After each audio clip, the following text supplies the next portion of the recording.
Subscribe गर्नुहोस् ओनिक कम्प्युटरलाई र बेल आइकन थिच्नुहोस् नयाँ भिडियोको जानकारी पाउनलाई। नमस्ते, म हुँ ओनिक र अहिले तपाईहरुले हेर्दै हुनुहुन्छ ओनिक कम्प्युटर युट्युब च्यानल। धेरै दिनपछि फेरि पनि एउटा भिडियो लिएर उपस्थित भएको छु साथीहरु। जस्तै कि हालैमा मैले चाहिँ एउटा भिडियो बनाएको थिएँ नेपालको नम्बर 1 टेक्निकल च्यानलको बारेमा, जुन नेपाली टेक्निकल रहेको थियो र त्यसको बारेमा चाहिँ फेरि पनि एउटा यहाँहरुलाई नयाँ जानकारी दिन गइरहेको छु। हालैमा मैले खबर पाएको छु नेपाली टेक्निकल च्यानल जुन नेपालको नम्बर 1 टेक्निकल च्यानल हो, त्यो च्यानल चाहिँ भेरिफाइड भइसकेको छ। तपाईले देख्न सक्नुहुन्छ स्क्रिनमा नेपाली टेक्निकलमा यहाँ चाहिँ टिकको संकेत आइसकेको छ। युट्युब द्वारा गुगल द्वारा चाहिँ नेपाली टेक्निकल च्यानललाई भेरिफाइड गरिएको छ। यो चाहिँ एकदमै राम्रो समाचार रहेको छ र यसैको उपलक्ष्यमा चाहिँ नेपाली टेक्निकल च्यानललाई र सागर ब्रोलाई चाहिँ धेरै धन्यवाद र कंग्रेचुलेसन्स भन्न चाहन्छु। छिटै त्यो च्यानलले चाहिँ सिल्भर बटन प्राप्त गरोस् र अरु पनि प्रोसेसहरु अगाडि बढोस्, धन्यवाद दिन चाहन्छु। त्यस्तै गर्न अर्को कुरा रहेको छ, जुन भिडियो मैले बनाएको थिएँ नेपालको number 1 technical channel Nepali technical हो, त्यसमा चाहिँ धेरै राम्रो कमेन्टहरु तपाईले हेर्न सक्नुहुन्छ। यहाँ कमेन्ट एकदमै राम्रो कमेन्टहरु आएको छ र त्यसमध्ये चाहिँ एउटा कमेन्टको बारेमा म भन्न चाहन्छु। त्यस्तै गरिकर त्यो कमेन्ट एकदमै राम्रो रहेको छ र मलाई पनि चित्त बुझेको छ। पक्कै पनि तपाईहरुले पनि विभिन्न प्रकारको कमेन्टहरु पढ्नु होला। एउटा कमेन्ट रहेको छ, उहाँ चाहिँ टेक्निकल ट्युबले भन्नुभएको छ but he is note active भन्नुभएको छ। Okay, so I think top YouTube channel हुनलाई एक्टिभ हुनुपर्छ भनेर उहाँले भन्नुभएको छ। तर मैले त्यसमा उहाँलाई अझ रिप्लाई दिएको छु, why he is note active हैन। यो सत्य जानेर तपाई पनि सोच्नुहुन्छ वास्तवमा नेपाली टेक्निकलको होस्ट हुनुहुन्छ, कति महान हुनुहुन्छ। पक्कै पनि यदि तपाईले रिप्लाई पाउनुहुन्छ भने यसको लागि पक्कै पनि म भिडियो ल्याउने छु भनेको थिएँ र आज भिडियो चाहिँ बनाइरहेको छु र उहाँले चाहिँ हुन्छ भिडियो बनाउनु होला र यसको बारेमा के रहेछ कुरा त बुझौँला भनेर उहाँले पनि कमेन्ट गर्नुभएको छ, स्क्रिनमा देख्दै हुनुहुन्छ। ओके, यसको बारेमा भन्न चाहन्छु वास्तवमा नेपाली टेक्निकल को होस्ट हुनुहुन्छ हाम्रो सागर ब्रो।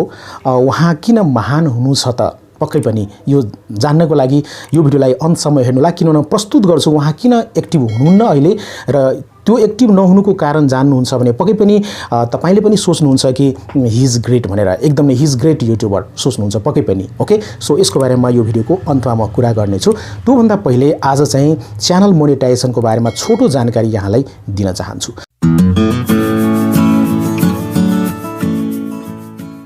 जस्तै साथीहरु अहिले धेरैजना साथीहरु युट्युबमा आउँदै हुनुहुन्छ, भिडियो बनाउँदै हुनुहुन्छ र राम्रो पनि गर्दै जानुहुन्छ र म सबै साथीहरुलाई बेस्ट अफ लक भन्न चाहन्छु। पक्कै पनि एक्टिभ बस्नुस्, राम्रो कन्टेन्ट ल्याउनुस् हैन। पक्कै पनि तपाईको प्रोग्रेस र ग्रोथ एकदमै चाँडो हुन्छ र तपाईले राम्रो रेभेन्यू प्राप्त गर्न सक्नुहुन्छ।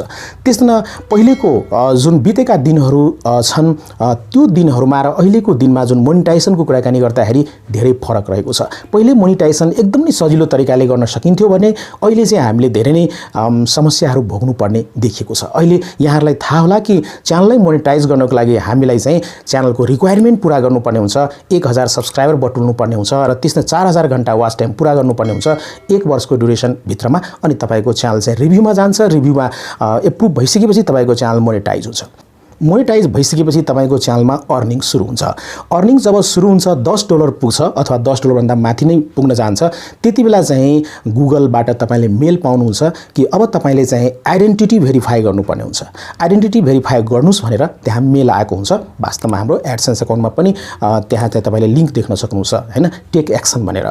अब तपाईले आइडेन्टिटी भेरिफिकेसन भन्नाले के हुन्छ भने तपाईले एडसेन्स अकाउन्टमा जुन एड्रेस दिनुभएको छ, जुन नाम दिनुभएको छ, ठ्याक्कै नाम र एड्रेससँग म्याचिङ हुने प्रकारको चाहिँ गभर्नमेन्ट आईडी तपाईले चाहिँ सबमिट गर्नुपर्ने हुन्छ र गभर्नमेन्ट आईडीमा तपाईले चाहिँ जस्तै सिटिजनशिप गर्न सक्नुहुन्छ तर इंग्लिश भाषामा हुनुपर्ने हुन्छ हैन। नेपालीमा लेखिएकोलाई त्यति मान्यता दिदैन र भेरिफाई हुँदैन। त्यस्तै गरी तपाईले ड्राइभिङ लाइसेन्सबाट पनि गर्न सक्नुहुन्छ, स्मार्ट ड्राइभिङ लाइसेन्सबाट मजाले गर्न सक्नुहुन्छ। त्यस्तै गरी सबभन्दा उत्तम तरिका रहेको छ पासपोर्ट हैन। जस्तै विदेश जानको लागि चाहिँ हामीले पासपोर्ट बनाउनु पर्ने हुन्छ। त्यस्तै त्यो पासपोर्टको तपाईले स्क्यानिङ गरेर कपी पठाउनुहुन्छ भने पक्कै पनि तपाईको भेरिफिकेसन हुन्छ हैन। आइडेन्टिटी भेरिफिकेसन मजाले हुन्छ तर नाम र एड्रेस एकदम एक्ज्याक्ट मिल्नु पर्ने हुन्छ। ओके, त्यसपछि तपाईको च्यानल भेरिफाई हुन्छ, आइडेन्टिटी भेरिफाइड हुन्छ।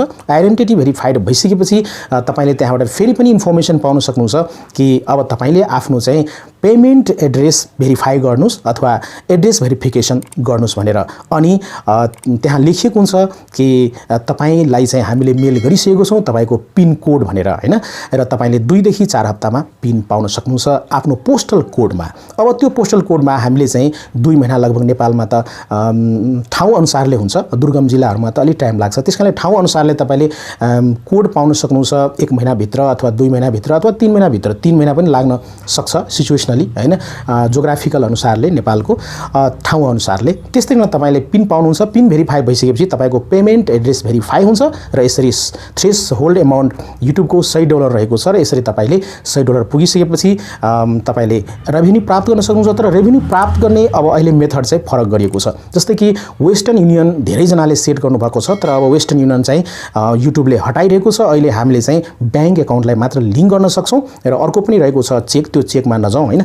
अब ब्याङ्क एकाउन्टलाई हामीले लिङ्क गर्नुपर्ने हुन्छ एडसेन्स एकाउन्टमा, र यसरी तपाईले प्रत्येक महिना चाहिँ थ्रेशहोल्ड अमाउन्ट $100 पुगिसकेपछि या त्योभन्दा माथि तपाईले चाहिँ आफ्नो ब्याङ्क एकाउन्टमा पैसा प्राप्त गर्न सक्नुहुन्छ। हरेक महिना गुगलले 21 तारिकको दिनमा हाम्रो पैसा रिलिज गर्छ युट्युबको कमाई, र त्यसपछि 1 हप्ताको भित्रमा तपाईले ब्याङ्क एकाउन्टमा प्राप्त गर्न सक्नुहुन्छ। यसरी हामीले रेभेन्यू प्राप्त गर्छौं।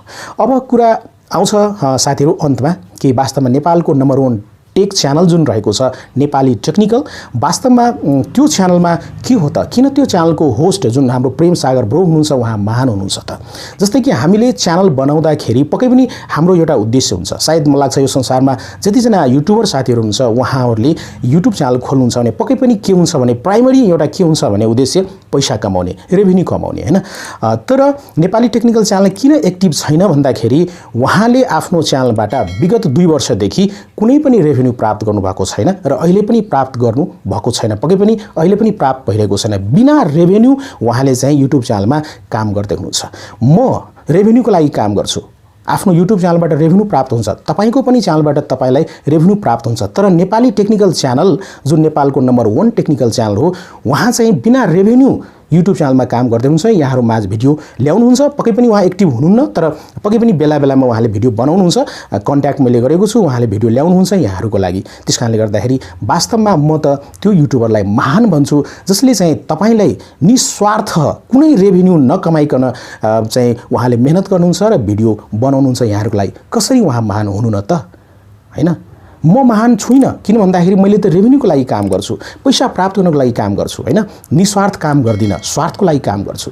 तर नेपाली टेक्निकलको होस्ट हुनुहुन्छ हाम्रो सागर ब्रो, निस्वार्थ काम गर्नुहुन्छ, बिना रेभेन्यू उहाँले चाहिँ च्यानलमा भिडियो बनाउनुहुन्छ, च्यानललाई अगाडि बढाउनुहुन्छ पक्कै पनि। त्यसकारणले म उहाँलाई महान भन्छु। He is really great. त्यसकारणले साथीहरु तपाईले आफै पनि सोच्न सक्नुहुन्छ र तपाईको विचार के रहेको छ त? बिना रेभेन्यू, बिना अर्निङ, बिना कमाई उहाँले युट्युब च्यानलमा काम गर्दै हुनुहुन्छ र धेरै राम्रो प्रस्तुतिकरण उहाँको हुन्छ। र उहाँ मैले भनिसकेको छु वास्तवमा उहाँ किन नेपालको नम्बर 1 टेक्निकल च्यानलमा पर्नुभयो मेरो नजरमा, मेरो च्यानलको लागि, मेरो च्यानल परिवारको लागि। त्यो कुराको जानकारी पाउनुहुन्छ भने पक्कै यो भिडियोको डिस्क्रिप्सनमा एउटा भिडियोको लिंक दिनेछु र पक्कै पनि त्यो भिडियो हेरेर तपाईले जान्न सक्नुहुन्छ। यदि हेर्नु भएको छैन भने त्यो भिडियो गएर हेर्नु होला पक्कै पनि।